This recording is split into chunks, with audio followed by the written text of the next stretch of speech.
Yo, salut à tous, c'est Locan et bienvenue dans cette vidéo d'astuce qui sera donc très rapide, dans laquelle je vais vous expliquer comment masquer une application dans les suggestions de recherche Siri. Je me décale un petit peu sur le côté et comme vous le voyez, j'ai peu d'applications sur mon iPhone. Pour rechercher des applications, j'utilise donc la recherche Siri et ici en haut, j'ai les Siri Suggestions puisque mon iPhone est en anglais, donc les suggestions Siri, et la traduction reste facile.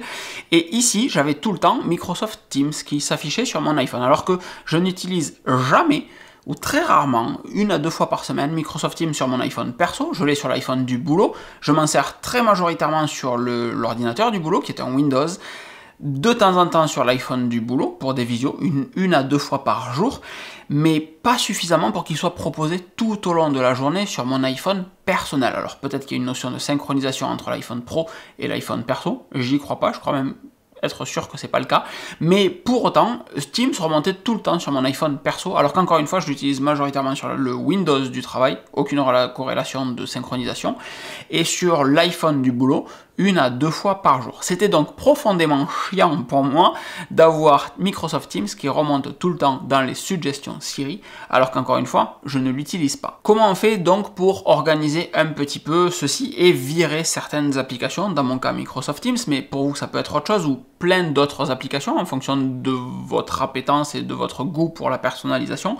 Vous allez tout simplement dans les réglages, et dans les réglages, soit vous venez chercher votre application, donc toutes vos applications sont en bas. Si par exemple vous savez que vous voulez intervenir sur Teams, et bien vous descendez tout en bas et vous allez sur Teams ici, et vous avez là tous les réglages pour Teams. C'est là par exemple que vous pouvez rattraper un clic un peu trop violent sur l'accès à la position ou l'accès aux photos.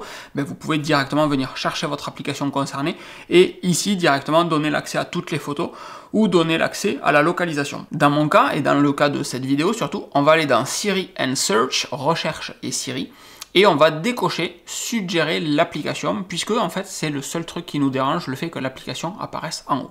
Il y a une deuxième méthode d'arriver ici. Si on va tout en haut de nos réglages, on va dans Siri and Search ici.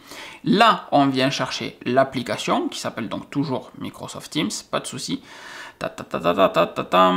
Teams, et ici on accède directement au réglage. Donc soit vous faites réglage l'application Siri and Search, soit vous faites réglage Siri and Search l'application, l'écran final est toujours le même. Je vous avais prévenu que c'était une vidéo excessivement rapide, je pense que ça rentre en dessous des 3 minutes, pas besoin de faire beaucoup plus long, mais si ça vous a plu, mettez un petit pouce, partagez cette vidéo qui est une astuce et qui se partage super facilement parce que c'est super facile de la regarder avec d'autres personnes, et vous pouvez également vous abonner à cette chaîne, pas besoin de faire plus long. Je vous fais des grosses bises, je vous dis à très vite, ciao ciao.